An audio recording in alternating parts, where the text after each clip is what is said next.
Hello, কেমন আছেন সবাই? আমি ভালো আছি। এই মুহূর্তে আমি আজ দাঁড়িয়ে আছি আ আ জগন্নাথ বিশ্ববিদ্যালয়ে ভেতরে। তো ১ম এ জগন্নাথ বিশ্ববিদ্যালয়ের মূল ফটক দিয়ে ঢুকে আ আ সর্বপ্রথম যে জিনিসটা আমার চোখে পড়ল সেটা মুক্তিযুদ্ধের প্রস্তুতি। আ এম মূর্তি যেটাকে বলে ভাস্কর্য মূর্তি যেটাই বলি না কেন, হয়তো সঠিক ওইভাবে আমি সুন্দর করে বলতে পারছি না। তারপরেও এটাকে মূর্তি বলা চলে।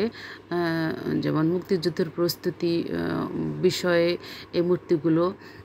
বাংলার দামাল ছেলেরা যেমন বন্দুক কাঁধে নিয়ে বাংলাদেশের বাংলাদেশের জন্য লড়াই করে, যুদ্ধ করে বাংলাদেশকে ছিনিয়ে নিয়ে আসছে। এবং সে নিয়ে আসার আগে যে প্রস্তুতিগুলো করা দরকার হয়, সে প্রস্তুতিমূলক বিষয়টাই এখানে স্থাপন করা হয়েছে। দেখতে খুবই সুন্দর, খুবই চমৎকার। আসলে এই বাংলাদেশ যদি না হতো, আমরা হয়তো বাঙালি জাতি হতে পারতাম না। অনেক কষ্টের বিনিময়ে এই মুক্তিযোদ্ধারা যুদ্ধ করে দেশের জন্য আ দেশকে জয়ী করে নিয়ে আসছে। আমি তাদেরকে স্যালুট জানাই এবং সারা জীবন যতদিন বেঁচে থাকব এই বাংলার মাটিতে ততদিন পর্যন্ত তাদেরকে স্মরণ করে যাব।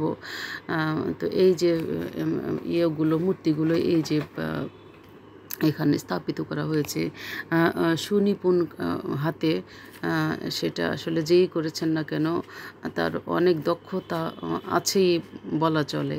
না হলে এরকম হয়তোবা এভাবে স্থাপন করা সম্ভব হতো না। তো এর সামনে দেখা যাচ্ছে শহীদ সাজিদ একাডেমিক ভবন। এই ভবনের ভিতরে বিভিন্ন ডিপার্টমেন্ট আছে, যেমন ম্যানেজমেন্ট, অ্যাকাউন্টিং, আরও অন্যান্য সেক্টর রয়েছে, যেখানে আসলে মূলত আমার আশা। তো এই এডুকেশনাল বিষয়ের জন্য এখানে আমি আসছিলাম। তো এসে আমি এই ভিডিওটা করতে চলে আসছি। এর পাশে রাখা আছে যেমন জাতীয় বিশ্ববিদ্যালয়ের বড় বড় গাড়িগুলো, যে গাড়ি দিয়ে ছাত্রছাত্রীদেরকে নির্ধারিত জায়গা থেকে নিয়ে এসে এই কলেজে দায়িত্ব নিয়ে পৌঁছে দেওয়া হয়। এবং সেখানে আসলে না দেখলে বোঝা যাবে না। আমি অনেক আগে এসেছিলাম, তো এতটা হয়তোবা সুনিপুণ ছিল না, কিন্তু এখন দেখা যাচ্ছে অনেক সুন্দর, ম্যানেজমেন্টটাও অনেক সুন্দর। তো যাই হোক, তবে একটা জিনিস ভিতরে ছেলেদের অনেক গোলমাল দেখা যাচ্ছে, হয়তোবা সামহাও কোনো ঘটনা ওখানে ঘটেছে, কিন্তু এটা আমার কাছে একটু দৃষ্টিকটু মনে হলো। কারণ এটা তো একটা শিক্ষা প্রতিষ্ঠান, এখানে কেন রাজনীতি হবে? তো ঠিক আছে, রাজনীতি তো করতে হবে, রাজনীতি নিয়ে বাংলাদেশ। তারপরেও প্রতিষ্ঠানের ভিতরে এরকম দাঙ্গা হাঙ্গামা যদি চলে, সেটা আমার জন্য খারাপ লাগে আসলে। আর কারোর জন্য বিষয়টা খারাপ লাগার আছে সেটা আমি জানি না, কিন্তু আমার খারাপ লাগে।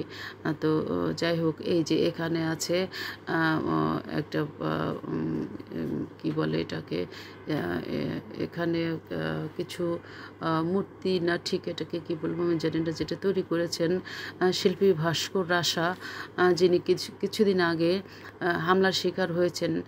তবে ব্যক্তিগতভাবে এই ভাস্কর রাশার সাথে আমরা অনেকে বসে আড্ডা দিই, যেমন শিল্পকলা যখন বসি তখন ভাস্কর ভাই আসেন এবং আমরা যারা শিল্পীরা আছেন মাঝে মাঝে সবাই একসঙ্গে বসে আড্ডা দিই। কিন্তু